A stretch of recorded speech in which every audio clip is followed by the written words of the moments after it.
அந்த கிரிட் அப்போ power plant shutdown பண்ணாமல் இருக்கும்போது ஏதாவது ட்ரபிள் பிரயாசம் பண்ணுறதுன்னா அப்போ மட்டும் சொல்லக்கூடிய எல்லா வழிமுறைகளையும் கொடுத்துருக்காங்க. எப்படி அதை டிஸ்போஸ் பண்ணலாம், என்ன பண்ணணும் ஒரு வாய்ப்பு.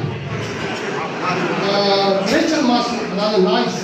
இப்போ உள்ள ஒர்க் பண்ணக்கூடிய ஒர்க்கர்ஸுக்கே வந்து நாய்ஸ் அதிகமாக இருக்கும் சில ஏரியாவில். வெளியில் இருக்காங்க, ஏன்னா மரங்கள்லாம் நேரம் அவங்க வேலை பார்ப்பாங்க. அதுக்கப்புறம் ஷிஃப்ட்டில் மாற்றிடுவாங்க, அடுத்த ஒர்க்கர்ஸ் வந்துடுவாங்க. மாவட்ட ஆட்சியாளர் திருமதி ஆட்சியாளர் அவர்களுக்கும் வருகை தந்திருக்கிற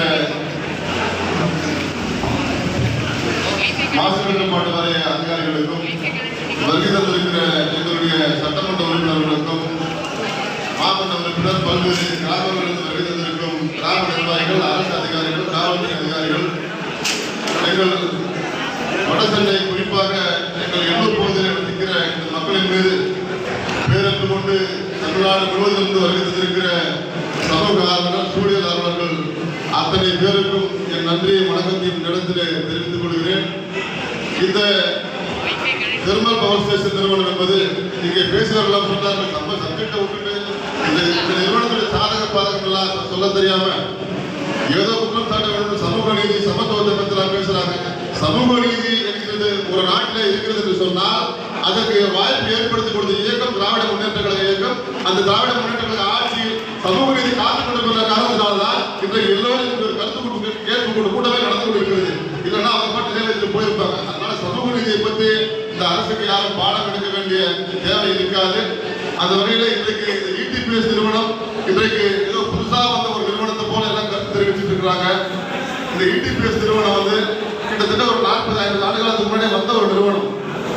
பல ஆயிரம் மக்களோட வாழ்வாதாரமா திகழ்ந்த ஒரு நிறுவனம் தான் இந்த இடிபிஎஸ் நிறுவனம். ஏதோ சும்மா மேலோட்டமா வேலை வாய்ப்பு 10 ரூபாய் சம்பாதிச்சா 15 ரூபாய் மெடிக்கல் கொடுக்க போறீங்க அப்படிலாம் பேசிட்டு போறாங்க. அவங்க என்ன சொல்லுவாங்க, கடல்ல போய் மின்சாரம் தேவை சொல்லிட்டு போறாரு. கடல்ல போனா கடல்ல இயற்கை தான் சொல்லுவேன். காட்டுக்கு போய் மின்சாரம் தேவைன்னு சொல்லுவாரு. காட்டுக்கு போனா அதுவும் இயற்கை தானே கூட, அங்கேயும் 4 பேர் நிற்பீங்க. நான் யாருடைய உணர்வையும் குறை சொல்லவில்லை. வளர்ச்சி என்பது இந்த நாட்டிற்கு தவிர்க்க முடியாத தேவைப்படுகிற ஒன்று. அந்த வளர்ச்சியை நோக்கி செல்கிற அரசு தான் இந்த திராவிட மாடல் அரசு. அதன் தொடர்ச்சியாக தான் இன்றைக்கு இந்த மூடப்பட்டிருந்த அல்லது செயல்படாமல் இருந்த இந்த இடிபிஎஸ் நிறுவனத்தை இங்கே மீண்டும் 660 மெகாவாட் மின்சாரத்தை உற்பத்தி செய்கிறார் என்று சொன்னால் அது ஏதோ வேலை வாய்ப்பு மட்டுமல்ல.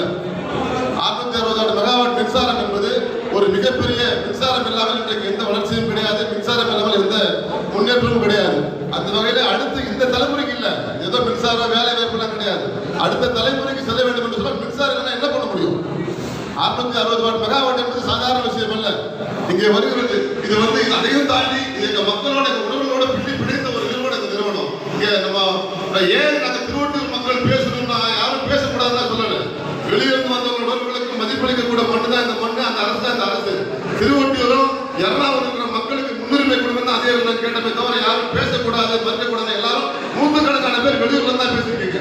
இந்த மண்ணை சுத்தி இருக்கிற இந்த நிறுவனத்தை சுத்தி வாழ்ந்து கொண்டிருக்க நான் என்னுடைய இல்லம் அந்த நிறுவனத்துக்கு 1 கிலோமீட்டர், எனக்கு முன்னாடி பேசுற தமையாருடைய இல்லம் 1/2 கிலோமீட்டர் முன்னாடி.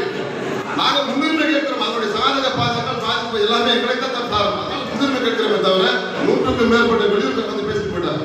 நாங்கள் லோக்கல் 10 பேரோட பேசுறோம். அவர் பேசிட்டு பேசுறாரு, நான் பேசுறேன், எவ்வளவு பேசுறோம். அதனால அந்த எண்ணம் கிடையாது. இந்த நிறுவனம் என்பது பல்லாயிரக்கணக்கான விருது. இங்க அன்னை சிவகாமி பேசும்போது சொன்னாங்க, அவங்கெல்லாம் அங்கிருந்து அன்னை சிவகாமி அங்கிருந்து தமிழ்நாடு வரும்போது அவங்களுக்கு மிகப்பெரிய வாழ்வாதாரமாக திகழ்ந்த ஒரு நிறுவனம் இந்த நிறுவனம். மீனவர் பெருங்குடி மக்களாக இருந்தாலும் சரி, அது அருகில் இருக்கிற எறணாவூர் கிராமமாக இருந்தாலும் சரி, எறணாவூர் காலனியாக இருந்தாலும் சரி, சுற்றி இருக்கிற எல்லா கிராமங்களுக்கும் வேலை வாய்ப்பு மட்டுமில்ல வாழ்வாதாரத்தை உறுதி செய்த நிறுவனம் அந்த இடிபிஎஸ் நிறுவனம். இது ஏதோ அந்த இடிபிஎஸ் நிறுவனத்தால படித்தவங்க 1000 பேர், அந்த இடிபிஎஸ் நிறுவனத்தால பலனடைந்தவங்க வளர்ச்சி கண்டவங்க 1000 பேர். இன்றைக்கு இந்த ஏரியா, இன்றைக்கு இந்த பகுதி ஓரளவுக்கு முன்னேறி சொன்னா அது அந்த இடிபிஎஸோட பங்கு, பெரும் பங்கு என்பதை இருக்கிற யாரும் மறுக்க மாட்டாங்க, தெரியாது. சுற்றுச்சூழலை மட்டுமே கணக்கில் எடுத்துக்கிட்டு ஒரு எந்த விஷயம் பண்ணாலும் ஒரு சின்ன ஒரு குறைகள் இருக்கதான் செய்யும். சுற்றுச்சூழல் பாதிப்பு வரதான் செய்யும். எதை பண்ணாலும் வரும். பேசுறாங்கல்ல, இன்னைக்கு ஏசில இருந்து, குளிர்சாதனை பெட்டியில இருந்து, ஃப்ரிட்ஜில இருந்து குளோரோஃப்ளோரோகார்பன் வருது. அது நேரம் ஓசோன் மண்டலத்தை தாக்குதுன்றாங்க. இங்க தேசிய ஆர்வலர்கள் சுற்றுச்சூழல் யாராவது ஏசி போடாமல் இருக்கிறாங்களா? யாராவது ஒருத்தரை சொல்லுங்க, ஏசி போடாம நான் ஒரு மாசம் இருக்கிறேன்னு சொல்லுங்க, அப்புறம் சுற்றுச்சூழலை பத்தி பேச ஒரு குறை சொல்லுங்க. எல்லா இடத்திலும் இருக்கும். ஒரு சகோதரர் இருந்தா ஒரு சின்ன பாதகம் இருக்கும். ஏசி தடுக்க முடியுமா? காரில் ஏசி போடாம தூங்க முடியுமா? மந்திரி படத்துல கூட பேசினார். கடல்ல போய் எடுக்க சுற்றுச்சூழல் பாதுகாக்க காரில் போய் ஏசி தடுக்க முடியுமா? வீட்டில் ஏசி இல்லாம தூங்க முடியுமா? குளோரோஃப்ளோரோகார்பன் ஓசோன் மண்டலத்தை தாக்குது. உண்மையா இல்லையா? எல்லாருக்கும் தெரியும். சோ எந்த ஒரு விஷயம் வந்தாலும் ஒரு சின்ன சின்ன விஷயங்கள் இருக்கதான் செய்யும். ஒரு பிளஸ் இருக்கும், ஒரு நெகட்டிவ்ஸ் இருக்கும். அதெல்லாம் தவிர்த்துட்டு தான் போகணும். இப்போ இந்த நிறுவனத்தை பத்தி பாத்தீங்கன்னா இவங்க இங்க எல்லாரும் சொன்னதை போலத்தான், எல்லா மக்கள் பிரதிகளும் பொதுமக்கள் சொன்னதை போலத்தான் நானும் கேட்கிறேன். பல்லாயிரக்கணக்கான இங்கே சுற்றுவாழ் மக்களுக்கு வேலை வாய்ப்பை கொடுத்த நிறுவனம் மாண்புமிகு கலெக்டர் அவர்களுக்கு பணிவான வேண்டுகோளை தெரிவித்துக் கொள்கிறேன். நீங்கள் இப்பவும் சொல்ற வேலை வாய்ப்பு தான் முக்கியம். வேலை வாய்ப்பு தான் எங்களுடைய வாழ்வாதாரத்தை உறுதி செய்யும். வேலை வாய்ப்பு தான் எங்களுடைய முன்னேற்றத்தை உறுதி செய்யும். வேலை வாய்ப்பு தான் எங்கள் தந்தையுடைய கல்வியை உறுதி செய்யும். வேலை வாய்ப்பு தான் எங்களுடைய ஒட்டுமொத்த வளர்ச்சி உறுதி செய்யும். அந்த வகையில் நம்முடைய மாண்புமிகு ஆட்சியரிடத்திலே நாம் வைக்கிற கோரிக்கை இது ஏதோ கருத்து கேட்டுக் கொண்டது என்பதை விட எங்களுக்கு இந்த பகுதியில் இருக்கிற மக்களுக்கு மீனவ பெருமடி மக்கள் இருக்கிறார்கள், ஆதிதிராவிட பெருமடி மக்கள் இருக்கிறார்கள், எல்லாரும் இருக்கிறார்கள். ஏற்கனவே பலாயிரம் குடும்பங்கள் பணிபுரிந்த இயக்கம், பணிபுரிந்த நிறுவனம். அந்த வகையில் மீண்டும் எங்களுக்கு ஒரு குறிப்பிட்ட சதவீதம், ஒரு 50% பணிகளை தகுதியின் அடிப்படையில் தகுதி படித்தவனுக்கு கொடுங்க, படிக்காதவனுக்கு அதே வேலை கொடுங்க. படிக்காத வேலை படித்தவனுக்கு கேட்கல, படித்த வேலை படிக்காதவனுக்கு கேட்கல. அது ஒரு காலம் இருந்தது. இன்றைக்கு இந்த பகுதியில் எல்லாரும் படிச்சிருக்காங்க. பிடெக் எல்லாரும் படிச்சிருக்காங்க. ஏகப்பட்ட பேர் படித்திருக்கிறார்கள். தகுதியின் அடிப்படையில் நீங்கள் வேலை வாய்ப்புக்கு அரசிடத்தில் பேசி உத்தரவை பெற்று செல்ல வேண்டும். இந்த அரசை செய்து கொடுக்கின்ற நம்பிக்கை நம்மளுக்கு நிரம்ப இருக்கிறது. அதே வேளையில் இன்னொரு சிறு கோரிக்கை, இந்த நிறுவனத்தில் வெளியேற்றப்படுகிற சுடு சாம்பல் வந்து ஆற்றில் விடப்படுகிறது. அது மீனவர்களுடைய வாழ்வாதாரத்தை பாதிக்கிறது. அதையும் நீங்கள் நவீன முறையில் சுத்திகரித்து அதை சாம்பல் வெளியேறாமல் தடுத்து அந்த ஆற்றங்கரையும் மீனவர்களுடைய வாழ்வாதாரத்தில் காக்க வேண்டும். அதே போன்று இந்த புகைப்போக்கிகள் ஒரு பழைய 70 அடி நினைக்கிறேன். அது நீங்கள் குறைந்தது ஒரு 250-300 அடிக்கு மேலாக புகைப்போக்கியை நீங்கள் உருவாக்குவதற்கு இங்கே மாசு கட்டுப்பாடு அதிகாரிகள், மாண்புமிகு கலெக்டர் மற்றும் இந்த மின்சாரத்துறை அதிகாரிகள் எல்லாம் பணியோடு நான் கேட்டுக்கொள்கிறேன். அதனால் மீண்டும் இங்கே வந்திருக்கிற சுற்றுச்சூழல் ஆர்வலர்கள் பொதுமக்கள் எல்லாம் சொல்றது என்னன்னா, இது புது திட்டம் கிடையாது, ஏற்கனவே இருந்த திட்டம். இந்த திட்டம் இந்த மக்களின் வாழ்வோடு கலந்த திட்டம். இந்த திட்டம், இந்த ETPS வந்து எல்லாருடைய குடும்பத்திலும் இதனால் கல்வி பயன்பட்டவர்கள் பல பேர். இது இந்த மக்களுடைய உணர்வோடு இணைந்து பிடித்திருக்கிற ஒரு நிறுவனம்.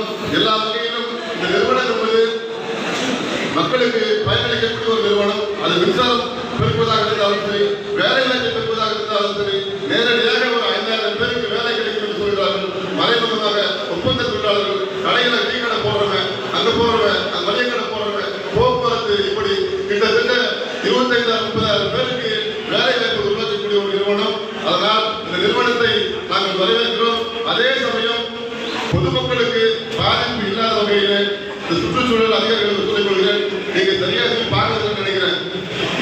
ஸ்மெல் வருது சார், சார், அதெல்லாம் கொஞ்சம் கவனமா பாருங்க. உங்களுக்கு அந்த கோரமண்டல் பிரச்சனை இன்னும் முடியல. நீங்க அதெல்லாம் கொஞ்சம் கேர் பண்ணி பாருங்க. இந்த அரசாங்கம் எல்லா வகையிலும் இந்த மக்களுக்கு பாதுகாப்பு அளிக்கின்ற நம்பிக்கையும் எங்களுக்கு நிரம்ப இருக்கிறது. அதிகாரிகள் நீங்களும் நல்ல முறையிலே அதை அரசாங்கத்திற்கு செல்ல வேண்டும் என்று கூறி இந்த திட்டத்தை நாங்கள் முழுமனதோடு